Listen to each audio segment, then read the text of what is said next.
ప్రమాదం కలిగింది. కాబట్టి మొదట ఏ కార్యమైనా ఏ దురుద్దేశ్యమైనా ఆరంభమయ్యేది ఎక్కడ? హృదయములో. అందుకే ప్రవక్త అంటారు, హృదయము బహు చెడ్డది, మోసకరమైనది, ఘోరమైన వ్యాధి గలది. కాబట్టి ఇక్కడ శుద్ధి కలిగి ఉంటే అంతా కూడా శుద్ధిగా ఉంటుంది. హృదయ శుద్ధి గలవారు ధన్యులు, వారు దేవుని చూచెదరు. కాబట్టి నీతి నిమిత్తం ఆకలి దప్పిక గలవారు ధన్యులు, వారు తృప్తిపరచబడతారు. ఏ ఆకలి దప్పిక? నీతి, మంచి వాటిని కోరండి, తప్పు లేదు.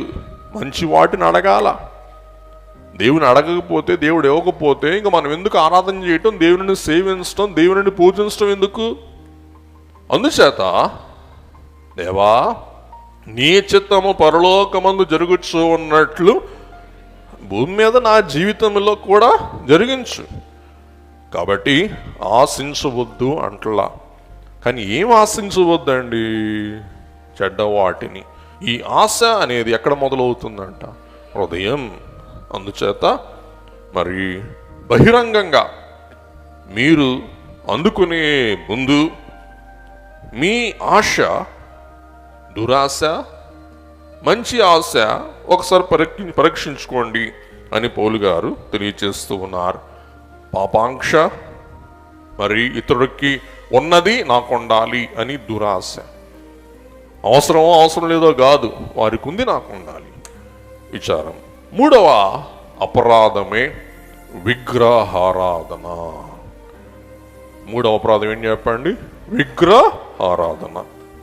గమనించండి, చదువమ్మ 10:7. జనులు తినుటకు త్రాగుటకు కూర్చుండి ఆడుటకు లేచిరి అని వ్రాయబడినట్లు వారిలో కొందరి వలె మీరు విగ్రహారాధకులై ఉండకుడి. వారు తినటానికి త్రాగటానికి కూర్చున్నారంట. బాగా తిన్నది అరక్క ఏం చేస్తానంట? ఆడుటకు లేచారంట. లేచి వారు ఎవరి ముందు ఆడారు? దూడ ముందు ఆడారు. దూడను ఆడించాల్సింది వీళ్ళు దూడ ముందు ఆడి ఊడిపోయాడు, మసిపోయాడు. చూసారా? విగ్రహ ఆరాధన. విగ్రహం అనగా దేవుని స్థానం మన జీవితంలో ఏది ఆక్రమించినా అదేంటండి? విగ్రహమే. ఈవేళ ఆదివారం మనం ఆరాధనకు రాకుండా ఇంట్లో వంటలు విగ్రహారాధన, చదువు విగ్రహారాధన, ప్రార్థన చేయాలి, ప్రార్థన చేయకుండా సెల్ ఫోన్ చూడటం నీకు విగ్రహం. కాబట్టి మన జీవితంలో దేవుడు పొందవలసిన ఘనత, దేవునికి ఇవ్వవలసిన సమయం, శ్రద్ధ మరి దేనికిచ్చినా కానీ దేవుని స్థానం దేవుడు తప్ప మరి ఏది ఆక్రమించింది ఏమవుద్దండి? విగ్రహం. కాబట్టి వారు సజీవుడైన దేవుడిని ఏం చేశారు? ఒక బంగారు పోత దూడగా మార్చి, ఎంత విచారం చూడండి వాక్యం. నిర్గమకాండం 32:5-7. అహరోను అది చూచి దాని ఎదుట ఒక బలిపీఠము కట్టించాడు. చూసారా? దూడకి, బంగారు దూడకి ఒక బలిపీఠం కట్టించి, మరియు అహరోను రేపు యెహోవాకు పండుగ జరుగునని చాటింపగా మరునాడు వారు ఎవరికంట పండగ? చూడండి, ఎవరికంట పండగ? దూడకి పండగ, యెహోవాకు పండగ. పేరేమో యెహోవా, అక్కడ ఉన్న ప్రతిమ ఏమో దూడ. చూసారా? అందుచేత దేవుని స్థానాన్ని ఏది కూడా ఆశ్రయింపకూడదు. యెహోవాకు పండగ, అక్కడ కనపడేదేమో దూడ. ఆ దూడకి ఏం చేస్తున్నారంటండి? వారు మొక్కుతున్నారు, డాన్స్ చేస్తున్నాడు. అందుకు దేవుని కోపం వచ్చింది. 6-7 చదవండి అమ్మా. మరునాడు వారు ఉదయమున లేచి దహన బలులను సమాధాన బలులను అర్పించిరి. అప్పుడు జనులు తినుటకును త్రాగుటకును కూర్చుండి ఆడుటకు లేచిరి. కాగా యెహోవా మోషేతో ఇట్లనెను, నీవు దిగి వెళ్ళుము, ఐగుప్తు దేశము నుండి నీవు రప్పించిన నీ ప్రజలు చెడిపోయిరి. సరా, నీవు రప్పించిన నీ ప్రజలు చెడిపోయారు. వారు తమ స్వీయ కార్యం చేస్తున్నప్పుడు అంటున్నారు, నాకు సంబంధం లేదు, నువ్వు రప్పించు, నువ్వు చూసుకో, నేనేం చేస్తానో చూసుకో అంటున్నాడు. గమనించారా? నీవు తెచ్చి నీ ప్రజలు, నీ బుద్ధి, నీ జనాంగం ఏం చేస్తున్నాడో చూసుకో అని కోపగించుకుంటున్నారన్నమాట. ముందుకెళ్దాం. వ్యభిచార అపరాధం 8వ వచనం, 10:8. మరియు వారి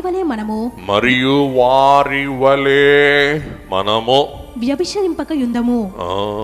వారిలో కొందరు వ్యభిచరించినందున ఒక్క దినముననే 23,000 మంది కూలిరి. 23,000 మంది కూలిరి. గమనించండి. సంఖ్యాకాండం 25 మొదటి 2 వచనాల సారాంశమే పౌలు గారి ఈ లేఖనం. చదువుకుందాం. ఇశ్రాయేలీయులు షిత్తీములో దిగియుండగా ప్రజలు మోయాబు రాండ్రతో వ్యభిచారము చేయసాగిరి. ఆ స్త్రీలు తమ దేవతల బలులకు ప్రజలను పిలువగా వీరు భోజనము చేసి వారి దేవతలకు నమస్కరించిరి. వారి దేవతల బలులు తిందాం అంటే వీరు కూడా వెళ్ళి ఆ బలుల బల్ల మీద కూర్చొని వీరు బలిసి తిని ఆ విగ్రహాలతో వీరు కూడా ఏమయ్యాడు? పాలిభాగస్తులయ్యాడు. కాబట్టి నువ్వు ఏ బల్ల యొద్ద తింటే వారితో పాలిభాగస్తుడవు. ఈవేళ ప్రభు బల్ల యొద్ద మనం భోంచేస్తూ ఉన్నాం కాబట్టి మనం ప్రభువుతో ఏమై ఉన్నామండి? పాలిభాగస్తులు. ఈవేళ ప్రభు బల్ల యొద్ద పాలిభాగస్తులు కానివారు ఎవరు కారు? ప్రభువుతో పాలివారు కారు. కాబట్టి వారు మోయాబు విగ్రహాల బల్ల యొద్ద భోంచేసి విగ్రహారాధికులుగా నమోదయ్యారు. అలాగూ మనం ప్రభు ఆరాధికులముగా ప్రభు బల్ల యొద్ద భోంచేసి మనం ఎవరితో పాలిభాగస్తులమవుతూ ఉన్నాం? అందుకే గారు అన్నారు, ప్రభు జతకు ఇదే సందు, పాప వ్యాధికి బంధు, మన సభలన్నిటినా పెంపొందు. గమనించండి. కాబట్టి ఇశ్రాయేలీయులు 3వ వచనం, అట్లు ఇశ్రాయేలీయులు బయల్పెయోరుతో కలిసికొనినందున వారి మీద యెహోవా కోపము రగులుకొనెను. వారి మీద యెహోవా కోపము రగులుకొనెను. ఇప్పుడు 9వ వచనం, దేవుని శోధించుట అను అపరాధము. వినండి.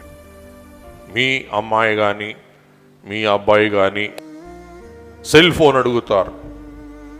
ఈవేళ ప్రతి వాడికి, మూతి మీద మీసం లానోడి ప్రతి వాడికి ఐఫోన్ కావాలా? ఐఫోన్ ఇస్తావా? ఏవా మన ఆదాయం ఎంతరా, మన పరిస్థితులు ఏంట్రా అంటే, నువ్వు నాకు ఎప్పుడైనా ఏమైనా చేసావా? నువ్వు నా జీవితంలో ఏమైనా నాకు ఇచ్చావా? వారు కూడా దేవుడిని అంటున్నారు, దేవా మాకేం చేశావు? సంఖ్యాకాండం 21:5-6 వచనాలు. కాగా ప్రజలు దేవునికిని మోషేకును విరోధముగా మాట్లాడి ఈ అరణ్యములో సావటానికి ఐగుప్తులో నుండి మీరు మమ్మును ఎందుకు రప్పించితిరి? ఇక్కడ ఆహారము లేదు, నీళ్లు లేవు. ఏం లేదంట? ఆహారం లేదు, నీరు లేదు, చవిసారములు లేని ఈ అన్నము మాకు అసహ్యమైనదనిది. చవిసారము లేని ఈ అన్నం మాకు అసహ్యం. చూసారా ఎంత భయంకరం. మాకు బతకాలం లేదు, మాకు తిండి లేదు, మాకు నీళ్ళు లేవు అంటూనే ఏమంటున్నారు, ఈ అన్నం అన్నాడు. మరి అంతకుముందు ఏమన్నారు, అన్నం లేదన్నారు, మళ్ళీ ఈ అన్నం ఎందుకు అనాలా అంటే ఏం చేయాల, కోపాన్ని వెళ్ళకక్కటానికి వీళ్ళకి విరక్తి కలిగి ఏమంటున్నారు, మాకు ఏం పెట్టాడు, మాకు ఏం చేశారు, మాకు ఏముందని మమ్మల్ని సావటాన్ని తీసుకొచ్చారా, వాళ్ళని వాగ్దాన దేశానికి, సస్యశ్యామల దేశానికి, విస్తార పాలు తిన ప్రవహించే దేశానికి తోడుకుని వెళ్తూ అరణ్యములో ఓపిక పట్టండిరా, ముందుంది పండగ అంటుంటే వీళ్ళేమంటున్నారు, ప్రయాణమే దండగా అంటున్నారు. ఎట్లా చెప్పండి. కాబట్టి పిల్లలు కూడా ముందు భవిష్యత్ బాగుండాలంటే ఇప్పుడు ఏం చేయాలా, అన్ని దండగా అనుకొని చదవాలా. ఇప్పుడు అన్ని కావాలనుకుంటే తర్వాత ఏమవుద్ది, అన్ని దండగా అయిపోతాయి. కాబట్టి 6వ వచనం చదువమ్మా. అందుకు యెహోవా ప్రజలలోనికి తాపకరములైన సర్పములను పంపెను, అవి ప్రజలను కరువగా ఇశ్రాయేలీయులలో అనేకులు చనిపోయిరి. సరా ఎట్టా ఉందా మీ సంగతి అని చెప్పి దేవుడు ఏం పంపించారంటండి, పాములు. పాములు మీకు సావాలని ఉందిగా, మీకు అన్నం లేదుగా, మీకు నీళ్ళు లేవుగా, మీకేం ఎత్తున్నాను, మీకేం ఇవ్వాలో వాటిని ఎత్తున్నాను. మీకేమనుంది, సావాలని ఉంది, అందుకు చేత మీకేం పంపిస్తున్నా, పాములు పంపిస్తున్నా, సావండి సావండి సావండి అని పాములు ఏం చేస్తున్నాయి, బతికి తెచ్చిన వాళ్ళని కాటేసి చంపేస్తున్నాం. అప్పుడు మళ్ళా గొగ్గోలు దేవా మేము చచ్చిపోతున్నాం. ముందు చచ్చిపోయామనే వాళ్ళు సావకుండా మళ్ళా ఎందుకు ప్రార్థన చేయటం. చూసారా, ఇదంత మానవ నైజం. ముందుకెళ్దాం. 10వది దేవునిపై సనుగుట గొనుగుట. 1 కొరింథీ 10:10 మీరు సనుగకుడి, మీరు సనుగకుడి, వారిలో కొందరు సనిగి, వారిలో కొందరు సనిగి సంహారకుని చేత నశించుడి. కాబట్టి సనిగారు, గొనిగాడు. పరలోక దూతాహారం దేవుడు పంపిస్తున్నారు. లేకపోతే గత 3 రోజులు చూస్తున్నాం, కల్తీ దూతల ఆహారం బట్టి వారికి ఏ రోగం రాలా, వారి పాలెములు ఏ రోత లేదు, చక్కగా కలరా వ్యాధి రాకుండా, ఏ వ్యాధి రాకుండా. సంఖ్యాకాండం 14వ అధ్యాయం 2వ వచనం 36వ వచనం. మరియు ఇశ్రాయేలీయులందరూ మోషే అహరోనులపైని సనుగుకొనిరి. ఆ దేశమును సంచరించి చూచుటకై మోషే చేత పంపబడి తిరిగి వచ్చి ఆ దేశమును గూర్చి చెడ్డ సమాచారము చెప్పుట వలన సర్వ సమాజము అతని మీద సనుగునట్లు చేసిన మనుష్యులు. రైట్, ఇంటికి వెళ్ళి దయచేసి గమనించండి. సంఖ్యాకాండం 16:41 నుండి 49. నెక్స్ట్ 7 పౌలు గారు అంటారు, 11వ వచనం చదివేమ్మా. ఈ సంగతులు దృష్టాంతములుగా వారికి సంభవించి వారికి జరిగి యుగాంతమందున్న మనకు బుద్ధి కలుగుటకై రాయబడిను.